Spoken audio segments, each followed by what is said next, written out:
Hey, Top Realized Math Industry, and we are going to take a look at average rate of change. So what we're going to do is we're going to look at a problem and see what the problem is, because it's going to be a little bit confusing. Then we'll find out how to get ourselves unstuck in the problem. So about average rate of change, here's the problem. Dominic is a runner, and his Fitbit app indicates soon after his run, his average speed was 10 miles per hour. The question is, what does that mean? Well, we do know the average is sort of some kind of statistic that helps you understand where is not the median, but like the most time you spent running as your speed. Is really hard to explain because sometimes it can be a little bit inaccurate. But to understand the average, it is a good statistic when you're trying to find like the general idea of what the general thing said. So about Dominic's run, it says it's 10 miles per hour. So right here is the time. That's the x-axis. And the distance is the y-axis on this coordinate plane. The speed is going to depend how steep the slope is. The rule is the steeper the slope, the faster he is. So here's what happens. He might have started at 0, but then he sprinted, but then he got tired. But then he walked again, but at a much slower pace, or aka a much slower walk, or slope. But then he ran hard again, which made him do this. He probably stayed again. But somehow he needs to come back home. So he's probably gonna walk slowly, or maybe rest a bit, then walk maybe. I don't know. But another scenario could work like this. He probably waited, then he walked, then he started to build up, then he started to build up again, and he got to his destination. He took a little rest, then he sprinted all the way back down. So there's no correct answer because this literal problem is not asking for a direct answer. What it's trying to do is it's trying to give us a little bit of a problem that we can think about to understand what the mathematics is. So seems like this isn't a straight slope. It's a bunch of slopes on here too, and they're constantly changing. Well, that explains why it's literally called the average rate of change in this video. So, how do we calculate the average rate of change? And what exactly is it?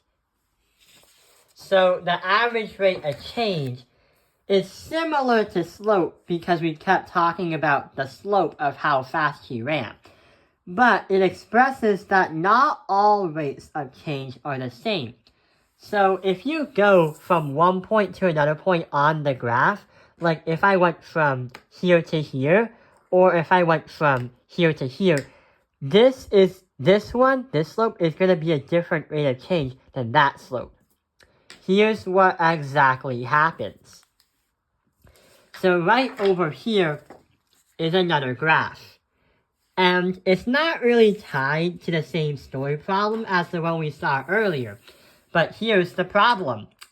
This is not a perfect line. It's a bunch of statistics all scattered around connected together. But hang on. The 2 points 1, 2, and 4, 5 have some kind of straight slope that goes from here to here. And that slope is going to represent the average rate of change when you go from this point all the way to that point.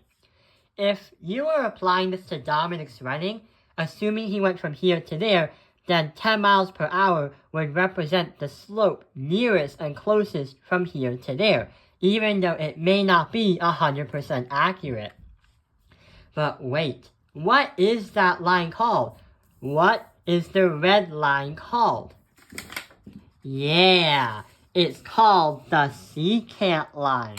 So, just like we've been learning about sine, cosine, tangent, and the CSC, the sec, the cosecant, the secant, the cotangent.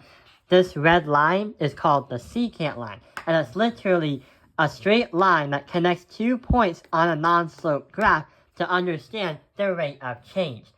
So before we end this video, we're going to try to actually give out a problem for the rate of change.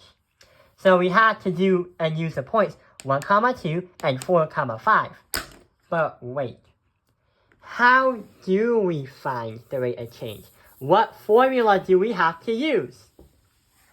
So do you remember from the previous years of mathematics, we've learned about how the formula is m equals y2 minus y1 divided by x2 minus x1. That's the slope formula, and that is what we're going to use to calculate with this. But when you come across problems where the measurement of the strange looking graph actually gives you an equation, then you're going to use a much similar formula that functions in the same way, where the average rate of change is equal to f, the function of b, minus the function of a, divided by b minus a, which looks like the exact same formula. But with this one, whatever you have for your numbers, you must plug into the equations before solving it out. So, here's what we're going to do. Solve it out. So, what is the secant line for this graph right here? We have to do and use the points 1, 2, and 4, 5. Going from the formula, if we can say, we're going to say this is going to be A, and this is going to be B. But wait, here's what happens. This is x1, and this is x2, this is y1, and this is x2 and y2. So here is what's going to happen. Just like the formula, we have to do 5 minus 2, because that's 5 minus 2. Here's the y2 and the y1, divided by the x2 and the x1. So we're going to say 4 minus 1. So 5 minus 2 is 3, and 4 minus 1 is going to be 3. So right now, 3 over 3 is equal 1. So this secant line right here,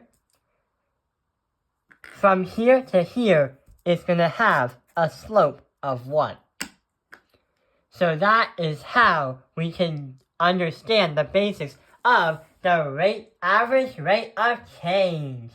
Thank you for watching Taoping Airlines Math Industry. Like and subscribe.